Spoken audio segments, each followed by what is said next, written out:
تونێلی دەربەندیخان بۆ ماوەی زیاتر لە هەفتەیەک بەڕووی ئەو سەدان ئۆتۆمبیلە بار هەڵگر و تایبەتەدا کە ڕۆژانە پێیدا گوزەر دەکەندا دەخرێت و ڕێگاوبانی سلێمانیش دەڵێت بە مەبەستی نۆژەنکردنەوەی تونێلەکە ئەم هەنگاوەیان ناوە و بە دوو قۆناغ تونێلەکە نۆژەن دەکەنەوە و قۆناغی یەکەمیش پڕکردنەوەی چاڵ و ڕەگلەی ناو تونێلەکەیە. چاوەڕوان دەکرێت قۆناغی دووەمی نۆژەنکردنەوەی تونێلەکە نەهێشتنی زیانەکانی ئاسەواری بوومە لەرزەکەی 2 ساڵ لەمەوبەری قەزاکە بێت کە زیانێکی زۆری بە سنوورەکە و خودی تونێلەکە گەیاندبوو.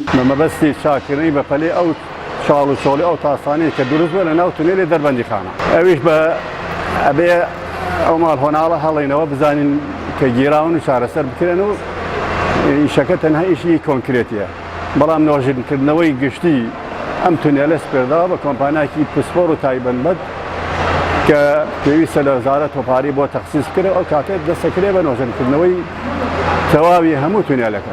کۆمپانیایەکی استشاری هاتوون پسپۆر چارەسەرەکەیان داناوە. دوای چارەسەر دانانەکە ئەبێ پارەی بۆ دابردێ ئەو کاتە ئەسپێرێ بە کۆمپانیایەکی تر کە چارەسەری یەکجارێکی کێشی ئەم تونێلە بکە.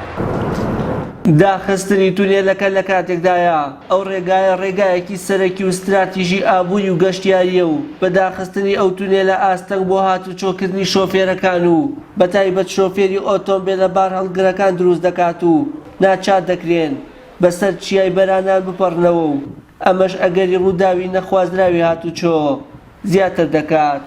داوا لە بەرپرسانەکەین کەوا لایەک لەم ڕێگە و بانانە بکەنەوە ئەو خەڵکاوە تاگیری خواردووە ڕێگەکان ناڕەحەتە بە تایبەتی سیارە بار هەڵگرەکان. ئێستا من لێوە هاتم 2 سیارە لەو دیوەپەکی کەوتبوو.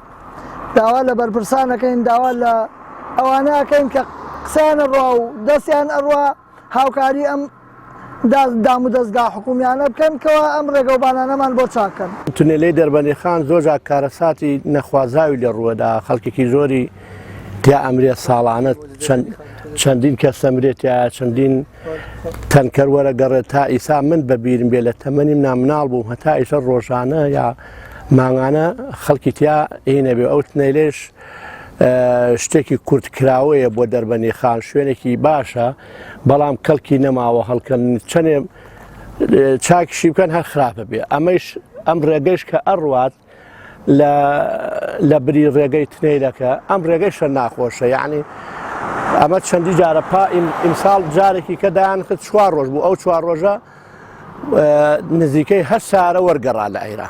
تونێلی دەربەندیخان درێژەکەی 750 مەترە و بەرزیەکەی 9 مەترە.